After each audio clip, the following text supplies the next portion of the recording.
The Goose Girl. Once upon a time, an old queen, whose husband had been dead for many years, had a beautiful daughter. When she grew up, she was betrothed to a prince who lived a great way off.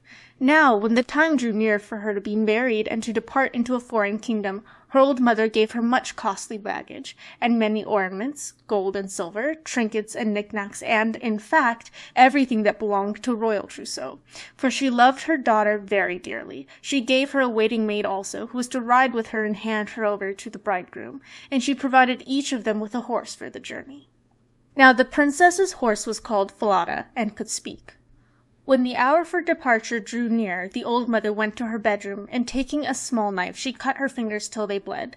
Then she held a white rag under them, and letting 3 drops of blood fall into it, she gave it to her daughter, and said, "Dear child, take great care of this rag. It may be of use to you on the journey."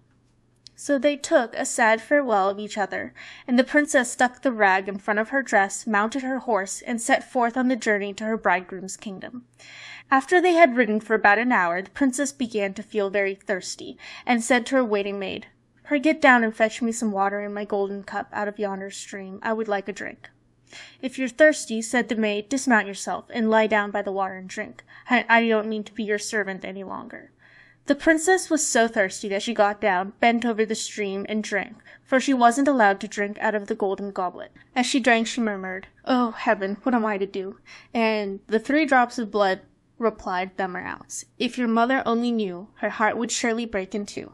But the princess was meek, and said nothing about her maid's rude behavior, then quietly mounted her horse again. They rode on their way for several miles, but the day was hot, and the sun's rays smote fiercely on them, so that the princess was soon overcome by thirst again. And as they passed a brook, she called once more to her waiting maid, "Pray get down and give me a drink from my golden cup," for she had long ago forgotten her maid's rude words. But the waiting maid replied, more haughtily even than before, "If you want a drink, you can dismount and get it. I don't mean to be your servant." Then the princess was compelled by her thirst to get down. Bending over the flowing water, she cried and said, "Oh, heaven, what am I to do?" And the 3 drops of blood replied, "Thummerhouse, if your mother only knew, her heart would surely break in 2. And as she drank thus and leaned right over the water, the rag containing the 3 drops of blood fell from her bosom and floated down the stream, and she in her anxiety never even noticed her loss. But the waiting maid had observed it with delight, as she knew it gave her power over the bride. For in losing the drops of blood, the princess had become weak and powerless. When she wished to get on her horse Falada again, the waiting maid called out, "I mean to ride Falada. You must mount my beast," and this too she had to submit to. Then the waiting maid commanded her harshly to take off her royal robes and to put on her common ones. And finally she made her swear by heaven not to say a word about the matter when they reached the palace. And if she hadn't taken this oath, she would have been killed on the spot. But Falada observed everything, and laid it all to heart. The waiting maid now mounted Falada, and the real bride the worse horse, and so they continued their journey, till at length they arrived at the palace yard. There was great rejoicing over the arrival, and the prince sprang forward to meet them, and taking the waiting maid for his bride, he lifted her down for a horse, and led her upstairs to the royal chamber. In the meantime, the real princess was left standing below in the courtyard. The old king, who was looking out of his window, beheld her in this plight, and it struck him how sweet and gentle, even beautiful she looked. He went at once to the royal chamber, and asked the bride who it was she had brought with her, and had left thus standing in the court below. "Oh," replied the bride, "I brought her with me to keep me company on the journey. Give the girl something to do, that she may not be idle." But the old king had no work for her, and couldn't think of anything. So he said, "I have a small boy who looks after the geese. She'd better help him." The youth's name was Curdken, and the real bride was made to assist him in herding geese. Soon after this, the false bride said to the prince, "Dearest husband, I pray you grant me a favor." He answered, "That I will." Then let the slaughterer cut off the head of the horse. I rode hereupon, because it behaved very badly on the journey. But the truth was she was afraid lest the horse should speak, and tell how she had treated the princess. She carried her point, and the faithful Falada was doomed to die. When the news came to the ears of the real princess, she went to the slaughterer, and secretly promised him a piece of gold if he would do something for her. There was in the town a large dark gate, through which she had to pass night and morning with the geese. Would he kindly hang up Falada's head there, that she might see it once again? The slaughterer said he would do as she desired, chopped off the head, and nailed it firmly over the gateway. Early next morning, as she and Curdken were driving their flock through the gate, she said as she passed under, "Oh, Falada, 'tis you hang there?" And the head replied, "'Tis you pass under." "Princess fair, if your mother only knew, her heart would surely break in two." Then she left the tower and drove the geese into a field, and when they had reached the common where the geese fed, she sat down and unloosed her hair, which was of pure gold. Curdken loved to see it glitter in the sun, and wanted much to pull some hair out. Then she spoke, "Wind, wind, gently sway, blow Curdken's hat away. Let him chase o'er field and wold till my locks of ruddy gold, now astray and hanging down, be combed and plaited in a crown."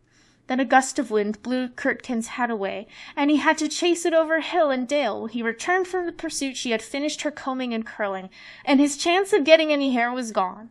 Curdken was very angry, and wouldn't speak to her. So they herded the geese till evening, and then went home.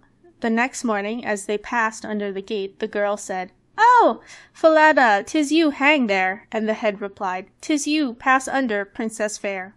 If your mother only knew, her heart would surely break in two." Then she went on her way till she came to the common, where she sat down and began to comb out her hair. Then Curdken ran up to her and wanted to grasp some of the hair from her head, but she called out hastily, "Wind, wind, gently sway, blow Curdken's hat away, let him chase o'er field and wold till my locks of ruddy gold, now astray and hanging down, be combed and plaited in a crown." Then a puff of wind came and blew Curdken's hat far away, so that he had to run after it, and when he returned she had long finished putting up her golden locks, and he couldn't get any hair. So they watched the geese till it was dark. But that evening when they got home, Curdken went to the old king and said, "I refuse to herd geese any longer with that girl." "For what reason?" asked the old king. "Because she does nothing but annoy me all day long," replied Curdken. And he proceeded to relate all her iniquities, and said, "Every morning as we drive the flock through the dark gate, she says to a horse's head that hangs on the wall, 'Oh, Falada, 'tis you hang there,' and the head replies, 'Tis you, pass under, princess fair. If your mother only knew, her heart would surely break in two." And Curdken went on to tell what passed on the common where the geese fed, and how he had always to chase his hat. The old king bade him go and drive forth his flock as usual next day, and when morning came, he himself took up his position behind the dark gate, and heard how the Goose Girl greeted Falada. Then he followed her through the field, and hid himself behind a bush on the common.